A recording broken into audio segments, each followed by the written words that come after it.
Good afternoon, everyone, and thank you for joining us. I am Claire Smith, Vice President and Wealth Advisor here at Stablepoint Partners, and we are thrilled to have you here for what we believe is a very timely and valuable conversation. As a wealth management firm working with families, we know that planning for college isn't just about saving, and it's not just financial. It involves a lot of preparation and strategy too. So from the admissions timelines and personal branding to really finding the best fit for your child too. The process is more complex and more competitive than ever. And that's why we're really excited to welcome Gregg Cohen, founder and president of Campus Bound College Admissions Counselors. Gregg and his team have helped thousands of families successfully navigate the admissions process, including also aiming for those highly selective schools too. And my colleague, Kenan Startzel, a fellow certified financial planner, will also be facilitating and picking Gregg's brain. Today, we'll talk about what really matters most, what's changed and how families like yours can take smart, strategic steps early on. So Gregg, thank you so much for being with us today. Thanks for having me. Great. Well, let's dive into it. I'd love to start with you just telling us a bit about your background. How did you get into the college admissions counseling industry and what really Campus Bound does for prospective students? Sure. So I started Campus Bound in 2003. So I've been at this for a while. I actually took it off my mother's business. My mother had a small in-home business on the South Shore of Boston for a number of years, 20 years. She started with me and my sister. And then around 2001, I was finishing up my MBA over at Babson. And I said, geez, this is an interesting business here. And so I learned the financial aid part and partnered with her for a couple of years, sort of as a side gig. And then we grew Campus Bound starting in 2003. We started in Quincy, Massachusetts. Just around the corner from Stablepoint, and we have morphed into having multiple offices around Eastern Massachusetts, and now primarily do our work online through video meetings post-COVID. But what we have and what we've grown is a great team of folks that are former admissions officers, longtime high school counselors that work individually with the students to help them navigate the whole process. And then we also help out with really the financial considerations as well. And it all ties together for a lot of families. And so really trying to find ways to make students to have more choices, great fits, help them to keep this process sane, as well as, helping to make it less expensive. That's so important. And just knowing the history of you and your team going way back, you've seen an evolution of the admissions process. So moving into where we are today, really, it'd be great if you could talk about how the landscape has changed over the past decade and really where we are today. The landscape has changed incredibly, and I would even say in the last 5 years, we're seeing some real Wow. big changes. I'd say some of the biggest changes is the application process has gotten more complicated. Colleges are asking more of these applicants. Students are applying to more schools. So the combination of students applying to more schools in general, as well as having more requirements, mostly in the form of essays, has made it a lot of burden on these students. The process has started earlier. There's been certainly the price of college has gone up, continue to go up. But I've seen on the positive side, colleges giving a lot more merit scholarships, and they're getting more aggressive with their discounting as the industry changes. So those are some of the bigger changes we've seen, but it's constantly moving, especially in the last year or two, with international students coming in waves and now going slower this year, and schools' competitiveness changing, and early decision has become a rage. That's another big change in the last 5 years, where more students are committing to a school early and getting a bigger competitive advantage. So the admissions process, as well as how colleges make decisions, have really changed quite a bit. Yeah, that's overwhelming and tough to navigate.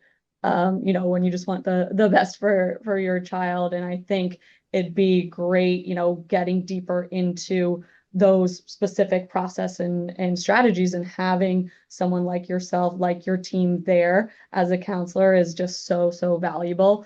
So I'm going to actually pivot to my colleague, Kenan Starsel. He's going to lead us into some important questions just on the process and strategies.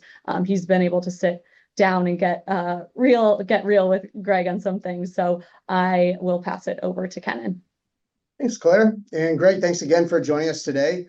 You and I met last year, at the end of last year, and the way we met was I reached out to Chris and Henry, and I basically asked them, "Hey, do we have somebody that can help our clients kind of get into schools, admissions, that kind of thing?" And right away they just said, "Kenan, reach out to Gregg Cohen. He'll be able to help." I didn't know who Gregg Cohen was, but quickly we met. And could you just tell us a little bit about how you know Chris and Henry? I met Chris and Henry, it's probably getting close to 20 years ago at this point. They were just young bucks coming up into their world, but we started collaborating on clients. Them bringing their advice and wisdom on financial planning, me lending some advice on the financial aid, so the way to bring the cost down. And then so we partnered and collaborated on some students, but they were working at a firm, and I did a presentation, I believe, for that firm, and then we really just connected. We connected well in terms of just our values and the way that we go about, thinking and supporting our clients. Excellent. Thank you for that, Gregg. And let me ask you, when would you say that families ideally should begin working with a college counselor? I would say it's earlier than it used to be. You talk about something that's changed in the last 10 years. This process has really stretched out. So ideally, for the admissions part of it, I would say spring of the sophomore year or fall of the junior year, in that window is a great time to get started. Because of the complexity of the process and how busy people are in general, and the need to go visit schools and really discover what you want and what's important to you, it's good to let it roll through that junior year, so that it has time to shape and evolve, which really helps to make sure it's a good fit for the students. So we like to see students at least getting their toes wet, spring of the sophomore year, fall of the junior. If you were to come to us in spring of the junior year or even fall of the senior year, there are plenty of things that can be done. But in an ideal world, having that year and a half or so stretch from getting to figure out what you want all the way through the decisions and making decisions and the applications being submitted in the middle of the senior year, it's a great time to let this process unfold. Thank you. So what it kind of sounds like is that even if you don't get into it that early, it's never too late. It's always worth reaching out to just see maybe where your company can help. Absolutely. And this includes on the financial area, where we have seniors, so April and May seniors saying, "Hey, I got my financial aid award. Anything I can do about it, or what's the best way to pay?" So that's the extreme in the spring of the senior year. And then we also have freshmen too, that are coming to us and want to just build up those study skills or figure out those help develop the soft skills they need, or think about their course selection or the activities they're going to get involved with so they can be a stronger applicant. So it really does range quite a wide variety. It really depends on when the student's ready. Thank you. What would you say the most common misconceptions are that families have about the admissions process? I think we tend to think about this as, well, back in my day as a parent, right? Say, over Thanksgiving break, I whipped out my typewriter and I started doing the applications. And it's far changed. And the biggest thing is, I think, is the competitiveness. I think that there's a lot of changes in the strategy about, do you take the test? Do you submit the test? Do you do early decision or early action or one of these different things? I think the number one thing the misconception is, though, is that people don't know how hard it is until they get into it, right? You've got your 17-year-old, that 16, 17-year-old that's got their own activities, their own biases. Parents have their own perspectives. And that's when the friction starts, because you have a teenager and a parent. You think you get along with your child, and people generally do, but this becomes a very emotional piece of it. And then you get the into the start to peel back the onion on all the requirements and all the things that you're learning and the noise that's coming around you. And it's like, wow, this is more than I remember when I was, when I was a kid. Because just the first time you're, as a parent, say it's your oldest child, it's the first time you're going through this process in 25 years. You forget everything you learned about it if you even went to college. So, or the colleges are so different, or the requirements are so different. So you're walking into this not knowing how much how much is going to be involved and just how emotional it's going to be. Thank you. Thank you, Greg. How important are extracurriculars and essays and interviews compared to test scores? So there are probably about 15 criteria that a college may use to determine your eligibility, your admissibility. The biggest one, the first piece on the chessboard is your transcript, your grades, your GPA, but also the school you're coming from, the rigor of the classes that you're taking. The other 14 are different priorities from there. Many schools do not require test scores anymore. There's a big test optional craze. So recently I saw a statistic, over 50%, over 60%, I think, of students don't even submit their test scores, which is really high. And it wouldn't have been the case 5 years ago. That's a big change. Yeah. We're starting to see some schools come back with it. So especially the highly selective schools are starting to bring them back just in the last year or two. Some of the southern schools never got rid of it, and those can be a pretty high criteria for them. But then the other things also matter a lot. The reason why they ask for so many essay questions is because they read them. They want to see if you're a great fit for their college. They want to see you take the care and are really interested in them. Extracurriculars, are you involved? Are you going to bring something to their campus? So in the extracurriculars don't have to be something that is like you didn't have to solve cancer. This is like, are you getting involved in the way that you want to, whether it's a job or being in the band or being the student athlete? It's less important but it's that you're getting involved. So they want to see that because they think that's going to represent that you will also be an active member of their community, which they do care about. So it goes from very important down to only mildly important, but different colleges put different weights on different aspects of it. And I think that's one of the things that we really try to keep a close eye on. We have data and resources that are around this. What are particular colleges caring about? Are they caring that you demonstrated interest in their school? Or do they not really care about that? Do they care when should you submit that SAT score or not if your score is just okay? These are the kind of things that we get into because it can really vary on a school by school basis. Thank you, Greg. That was very, very insightful. What would you say gives students a true edge when applying to top tier schools? I'd say that first of all, they have to meet the criteria from a grade standpoint, right? I mean, at the end of the day, that is the first thing they're looking at. I would also say that early decision matters. This is a binding decision. We're seeing some Ivy League schools or top highly selective schools have a 3, 4, or even 5 times acceptance rate early decision versus regular decision. Now, the numbers still aren't high. It might be 4% versus 20%. So still relatively low. They're really competitive.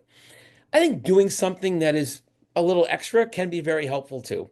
Being able to go out there and get involved in something with your heart, really, going through, whether it's a research project if you're a scientist, whether it's a community organization doing something a little bit extra with it, and showing it can also lead to a competitive advantage there. Great. Thank you, Greg. I'm going to pass it back over to Claire for a few questions. Thanks, Ken and Greg. That's just such valuable insight. It's really helpful to see, lean into your strengths and then also utilize the strengths of your counseling team to really know the ins and outs of, not every school is the same. They weigh things more so in some areas, and really having someone who has that expertise can be absolutely game changing. And I think, pivoting a little bit away from the admissions side and going into the finance piece a little bit is really important. We get a lot of questions from clients as kids start getting to high school, even at that higher net worth level. Parents want to really just understand how colleges are evaluating family finances and wealth. So it'd be great to hear some insight from you there and how families can plan accordingly. And then, in that realm, touch on maybe some of the misconceptions when it comes to positioning assets and income for college funding. It's a complicated question because there's a lot of elements to it, but Right. talking about, there's two major ways that colleges discount tuition. There's need-based grants and there's merit scholarships. Both are very active and can be very lucrative. Need-based, though, what they're looking at is a combination of factors. The biggest factor for most families is income. And it's the income starting 2 years back from when your student's going to go. So if your student's going to the college in the fall of 2026, the 2024 tax year is the first year they're looking at. And so that tends to be a big variable in that formula. They're also going to look at assets. And assets are looked at in different ways. If a retirement asset, for example, does not get considered at all. A parent asset, like a stocks, some mutual funds, a 529 plan that's owned by the parent, they look at it, but it's not a heavy hit.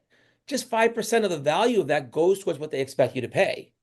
Where other trusts, student-held assets can be 20 to 25% of the value of it goes to what they expect you to pay. So there's a real variation there. Where we see also some differences, if even in how schools do it, is if you're divorced. Some schools look at both the custodial and the non-custodial parent. Some will just look at the custodial parent. So there are definitely some nuances there, but they put this great calculation together. It's not a great calculation. It's really an unfriendly calculation, I should say. And depending on how that number comes out for you, it's called your student aid index. If that is less than the cost of the school, then you're eligible. So I highly encourage. There's online calculators. We do these assessments for free. It takes me 15 minutes or so to do it, ask you 5 questions or so. And I can tell you, is need-based grants an avenue that could be beneficial to you? What can you reasonably expect? If your income is low or modest, you could get almost all of it paid for. If your income is 200,000 and you have a modest amount of non-retirement assets, you could still get some at the expense of schools. But understanding how much you're going to get based on your finances could really make a difference on how you build your list of schools. So those are some of the high level kind of things that go into that. I think people sometimes assume that they can't qualify. Maybe they had a neighbor that says, my neighbor makes about the same as me, and he didn't get any. Well, people don't share all their financial pictures, and even the colleges that you're talking about may be different. So taking an objective look, it takes 15 minutes to figure this out, whether or not it's in your cards or your possibilities. The other avenue there is, which is available to anybody, is merit scholarships. And these are based on the student and their profile and the colleges and how aggressively they want students like your son or daughter. And that's a great way to discount the tuition. Absolutely. And you were talking about those merit-based financial aid a little bit before, and how colleges are doing that looking at that more and more. Do you think there's any strategies that families can use to increase eligibility for that merit-based aid? So the key fact, let me put it this way. The college is going to look at a variety of different things when they determine your eligibility. It's basically aligns with what they're deciding for on the admission side. So grades are the most important thing in a challenging curriculum.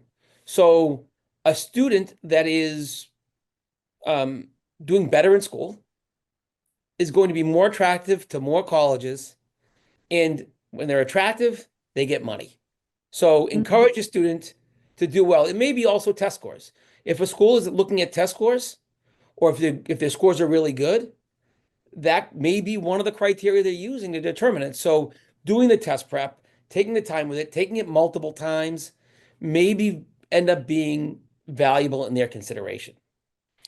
I think the other, just to change it a little bit, is the other thing that goes on is finding the schools that are more likely to love your student, that your student will also like, right? Some schools are more aggressive.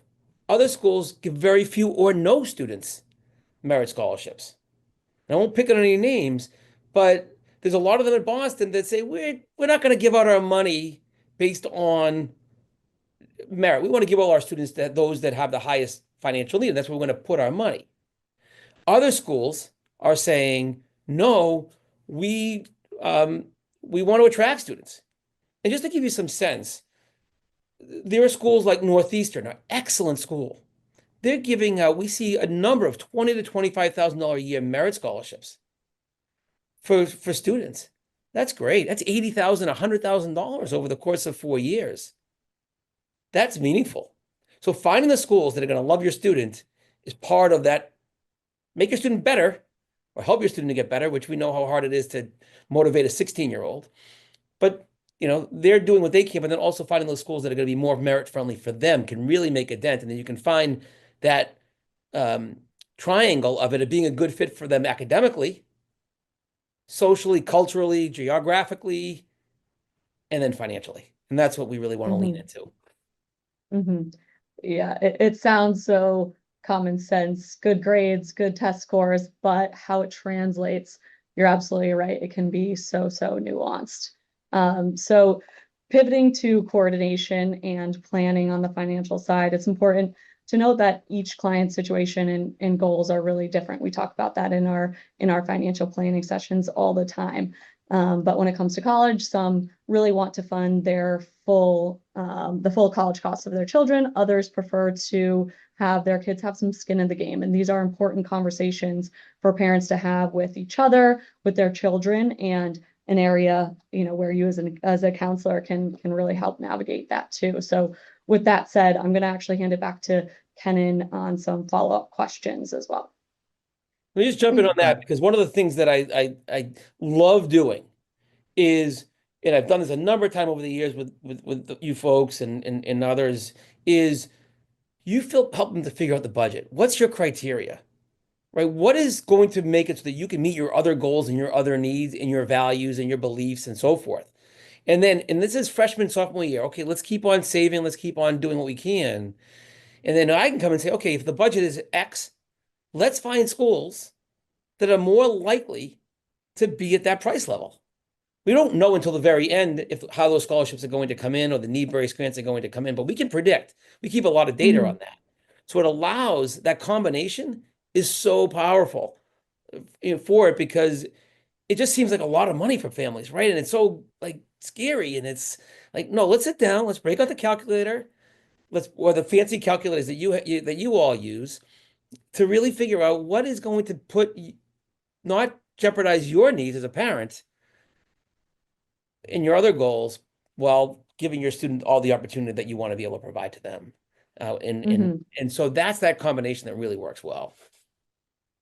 That's Thank huge. you. And that's how we work with our clients too. So it's great to hear that. But yeah, I'll pass it to you, Kenan. Gregg, I assume that proactiveness is very important. And can you tell us about a time, or maybe have you seen any scenarios where financial planning played a critical role in successful outcome between, the parents and the child?